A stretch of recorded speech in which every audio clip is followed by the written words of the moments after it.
Hi friends, ഇന്ന് എനിക്ക് കുറച്ച് വാള കിട്ടിയിട്ടുണ്ടായിരുന്നേ. അപ്പോൾ അത് കറി വെക്കാനുള്ള തയ്യാറെടുപ്പിലാണ്. ഞാനത് തേങ്ങാക്കറി ഉണ്ടാക്കാമെന്ന് വിചാരിച്ചു. അതിന് വേണ്ടിയിട്ടെല്ലാം വെട്ടി ക്ലീൻ ചെയ്ത് മാറ്റി വെക്കുന്നുണ്ട്. ഇനി ഒരു ജാറിലേക്ക് അരമുറി തേങ്ങയും 1/2 ടേബിൾ സ്പൂൺ മഞ്ഞൾപ്പൊടിയും 2-3 ചെറിയ ഉള്ളിയും വറ്റൽമുളകും 1/2 ടേബിൾ സ്പൂൺ മല്ലിപ്പൊടിയും ആവശ്യത്തിന് വെള്ളവും ചേർത്തിട്ട് നന്നായിട്ട് പേസ്റ്റ് രൂപത്തിൽ അരച്ചെടുക്കാം കേട്ടോ.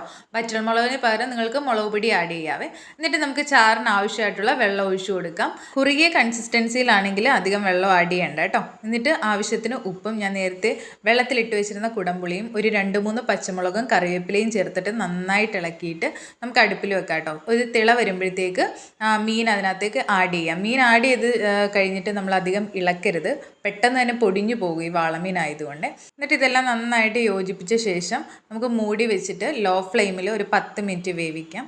അപ്പോഴേക്കും എണ്ണയൊക്കെ തെളിഞ്ഞ് ചാറൊക്കെ സെറ്റായിട്ട് വന്നിട്ടുണ്ടാവും, കുറുകിയെല്ലാം വന്നിട്ടുണ്ടാവും.